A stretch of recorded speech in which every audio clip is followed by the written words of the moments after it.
국민의힘 내에서 이제 제3자 추천안으로 새롭게 정말로 그 최상병의 억울한 죽음을 풀기 위한 그런 법안들을 만들어야 된다는 취지로 당론을 던졌고요. 당연히 저 역시 최상병 특검 제3자 요거 해볼 생각입니다. 네, 오대영 라이브의 간판 코너 단도직입을 시작하겠습니다. 오늘은 김재섭 국민의힘 의원을 만나보겠습니다. 어서 오세요. 네, 안녕하세요. 네, 진작에 한번 인터뷰해 보시고 싶었는데 서로 일정이 맞은 게 오늘밖에 없네요. 아유, 아쉽습니다. 일찍 나오고 싶었는데 예. 저녁 일정 시간대 좀 맞물리다 보니까 진작에 나왔어야 될 것 같아요. 늦게 나왔습니다. 예. 지금 옷깃에 아이러브 도봉이라고 되어 이거 있나요? 제가 제일 좋아하는 배지라서 차고 다니고 있습니다. 평소에도 계속 달고 다니세요? 뭐 지역에서도 차고 다니고 이렇게 뭐 최근에 만들어서 최근에 부쩍 차고 다니고 있습니다. 예. 네, 아마 지역구 구민들이 보면은 상당히 그렇습니다. 좋아할 것 같네요. 제 별명이 도봉구가 나왔을 때 줄여서 도나스 이렇게 불려서 예. 도봉은 제 정치적 자랑입니다. 네, 그렇군요. 아주 특이한 배지였습니다. 네, 최상병 특검에는 찬성하지만 추천 권한은 제3자가 해야 된다라는 네, 게 일관된 생각으로 제가 알고 있고 그래서 반대표도 던지신 거죠. 그렇습니다. 일찍이 저는 최상병 특검에 찬성한다는 입장을 표한 바 있고 그거는 지금도 달라지지 않았습니다. 그러나 민주당에서 내놓은 법안들을 살펴보게 되면 위헌적인 요소들이 있었거든요. 제가 생각하기에 아무리 최상병의 억울한 죽음을 해소해야 된다는 이 입법 목적 자체는 동의할 수 있다 하더라도 그 목적이 모든 수단들을 다 정당화할 수는 없는 것이거든요. 예. 헌법기관으로서 우리 국회의원으로서 위헌적인 요소가 있는 법안을 통과시킬 수는 없었습니다. 제가 그래서 사실은 가만히 있고 기권을 했었으면 욕을 좀 덜 먹었을 텐데 굳이 그 자리에 가서 반대표를 누르는 바람에 너 찬성했다가 반대로 입장 바꾼 거냐 해서 욕을 많이 먹기도 하고 혼도 많이 났는데 네. 전혀 그런 것이 아니고요. 오히려 민주당 법안이 가지고 있는 위헌성들을 저는 지적하고 싶었고 오히려 당내 설득 과정들을 통해서 그리고 다른 뭐 개혁신당이라든지 또 나아가서는 조국혁신당까지도 설득해서 누구나 납득할 수 있는 특검법을 만들어 가지고 최상병의 억울한 죽음을 풀어야 되겠다 이런 의지를 가지고 있습니다. 네. 그러면 제3자라면 누가 추천을 해야 되는 걸까요?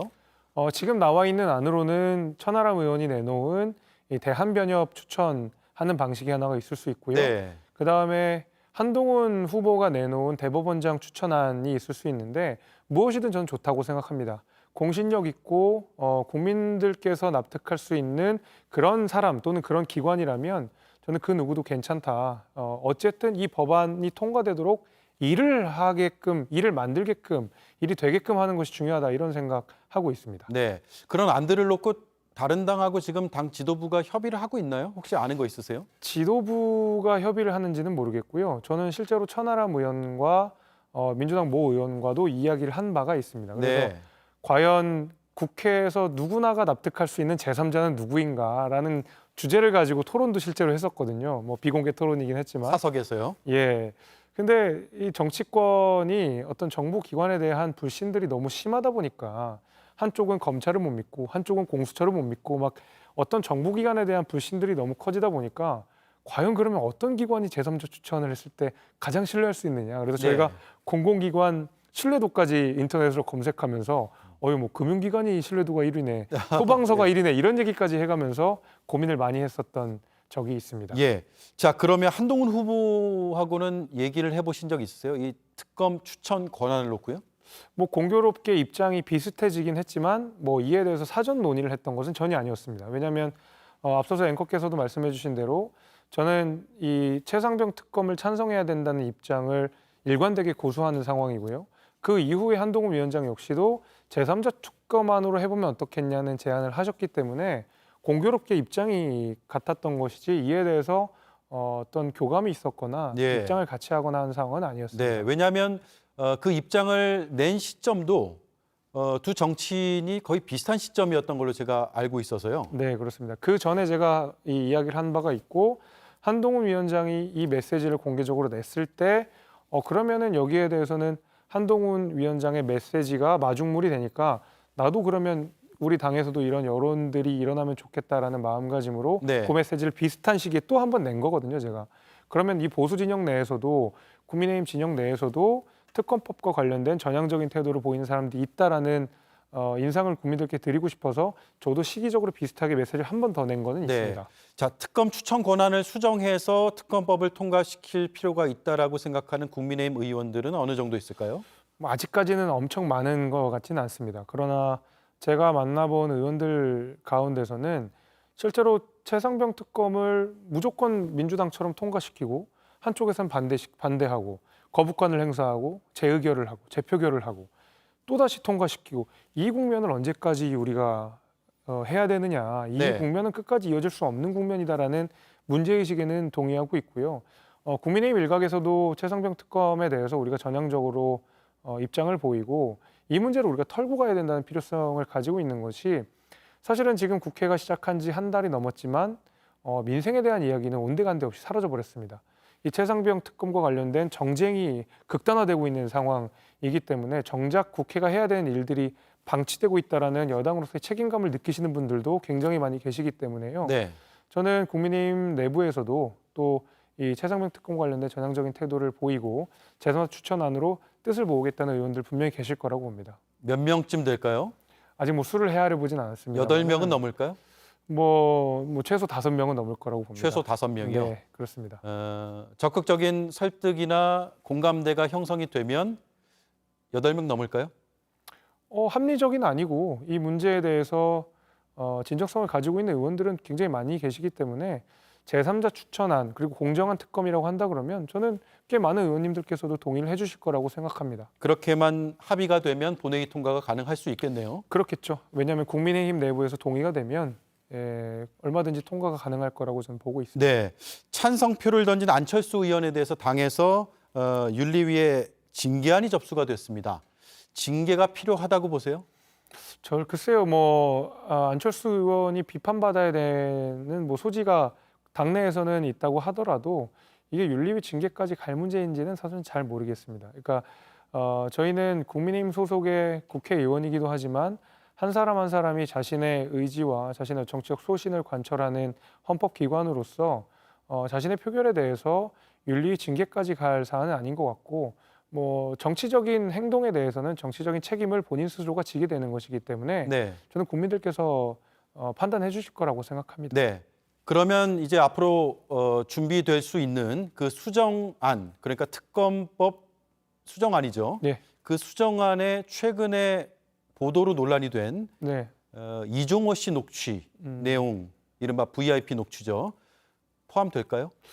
글쎄요, 그거에 대해서는 저는 수사를 조금 지켜봐야 될 것 같은데 왜 그러냐면 그 이모 씨라고 하는 사람이 일방적으로 주장했다라는 것이고 그것이 김건희 여사와의 연계가 아직 밝혀진 상황은 아니기 때문에 네. 만약에 연계가 있었고 실제로 그 이모 씨가 말하자면 허풍이라고 한다 그러면 그 허풍에 이어서 김건희 여사에게 실제로 이런 부탁들을 했거나 그리고 그 부탁이 이어져서 임성근 사단장이 특혜를 받았다는 연결고리가 된다면 당연히 그 특검법의 내용 안에 들어가야 되겠죠. 네. 그러나 아직 수사 과정인 상황이고 저희가 이 사실관계를 다 알지는 못하는 상황이기 때문에 특검의 내용으로 담을지 여부는 제3자 특검안이 논의가 될 때 다시 한번 재논의를 해야 되지 않을까 이렇게 생각합니다. 네. 자, 전당대회 얘기를 좀 해보겠습니다. 지금 굉장히 과격한 표현들이 많이 나오고 있습니다. 오늘 당 지도부에서는 자폭 자해 전당대회를 우려를 했는데 원희룡 후보가 선을 넘었다고 생각하세요? 저는 위험한 수준이라는 생각은 하고 있습니다. 네. 지금 누구에게도 득될 것 없는 선거라고 보고 있거든요. 예를 들면은 원희룡 후보께서 한동훈 후보를 공격하는 과정 속에서 강한 네거티브 할 수 있습니다. 선거라는 것은 원래 그런 것이기 때문에요. 그렇지만 그것이 원희룡 후보에게 도움이 되느냐?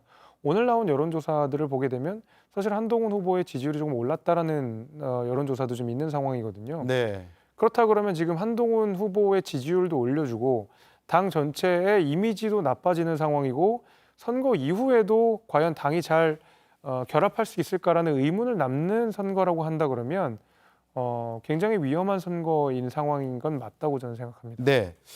자, 대통령실의 전당대회 개입 의혹 혹은 의문이 제기되고 있습니다. 한동훈 후보도 그런 표현을 일부 썼죠. 실체가 있다고 보세요? 저는 없지 않다고 생각합니다. 왜냐하면 대통령실은 어떠한 정치적 결과에 대해서도 무한 책임을 져야 되는 위치에 있고 또 이 후보가 나오는 과정 그리고 뭔가 이 구심점이 생기는 과정 그리고 이른바 친윤 세력들이 갑자기 이렇게 세력을 형성해서 마타도어라든지 네거티브를 하는 그런 과정들을 보게 되면 뭐 적어도 미필적 고의 정도는 있지 않을까라는 게 제 생각입니다. 미필적 고의요. 네, 그 미필적 고의에는 최근에 원희룡 후보가 제기했던 여러 의혹들 있잖아요. 한동훈 후보를 향해서 네, 네. 포함되어 있다고 생각하세요? 뭐 거기까지는 모르겠습니다만은 지금 일련의 과정 속에서 한동훈 후보가 당 대표로 되는 것을 유쾌하지 않게 생각하고 있다라는 점은 읽어낼 수 있을 것 같습니다. 네. 다음 주에 탄핵 청원 청문회가 열립니다. 딱 일주일 남았는데 네, 야바위라는 표현을 쓰셨거든요. 네, 비판을 하기 위한 취지겠죠. 그렇습니다. 예. 어떤 내용입니까? 그러니까 야바이가 이제 말하자면 눈속임을 하는 협잡이라는 표현인데 저는 민주당이 좀 비겁한 태도를 보이고 있다고 생각합니다. 그러니까 탄핵을 하고 싶지만 탄핵 절차를 밟을 용기는 없었다고 생각하거든요. 그러니까 마음속으로는 대통령을 탄핵시키고 민주당이 다시 재집권을 쉽게 하는 방식을 마음속으로는 생각하고 있지만 탄핵 절차는 굉장히 까다롭고 많은 정족수를 필요로 하고 있습니다. 그리고 이 실제로 탄핵 절차가 진행됐을 때 불어올 역풍도 민주당은 두려워하고 있을 거라고 생각합니다. 예. 그렇기 때문에 청문회라고 하는 사실상 탄핵 절차와는 비슷하지만 굉장히 절차가 간소하고 법사위원장이 마음대로 할 수 있는 방식을 취해서 실질은 탄핵과 거의 비슷하게 가져가되 형식을 완전히 간소화해서 우리는 탄핵 아니야라고 국민들께 눈속임을 하고 있기 때문에 저는 이것을 야바이라고 표현을 한 예. 것입니다. 이에 대한 반대가 꽤 있고 국민의힘은 뭐 아주 강하게 반대를 하고 그렇습니다. 있죠. 그래서 정청래 법사위원장은 그러면 탄핵 반대 청문회도 열자. 같은 숫자대로 두 번 열자. 이렇게 주장을 하는데 네. 그렇게 할 생각은 없습니까? 균형이 안 맞는 이야기인 것이죠. 그러니까 억지로 그냥 그런 식으로 균형을 맞춰서 둘 다 공의 논해보면 되지 않겠느냐라고 하는데 그럼 탄핵 반대 청문회는 누구를 증인으로 시청할 건지 민주당은 내세울 수 있을지 저는 잘 모르겠거든요. 네. 반대 청문회 이재명 대표 세울 수 있습니까? 저는 그렇지 않을 거라고 생각하거든요. 네. 그러니까 결국에는 이 탄핵 청문회 절차를 정당화하기 위해서 애써 반대 청문회도 그냥 하겠다라는 외형만 갖추는 것이지 결국에는 제가 아까 말씀드린 내심의 의사가 결국 탄핵으로 가겠다. 그렇지만 탄핵의 역풍은 좀 두렵다라고 하는 야바위 말 그대로 그런 정치적 행위를 하고 있다고 생각합니다. 네.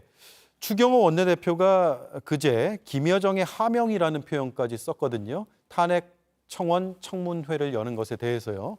이게 추경호 원내대표 개인의 생각일까요? 아니면 당 전체 기류가 그렇습니까?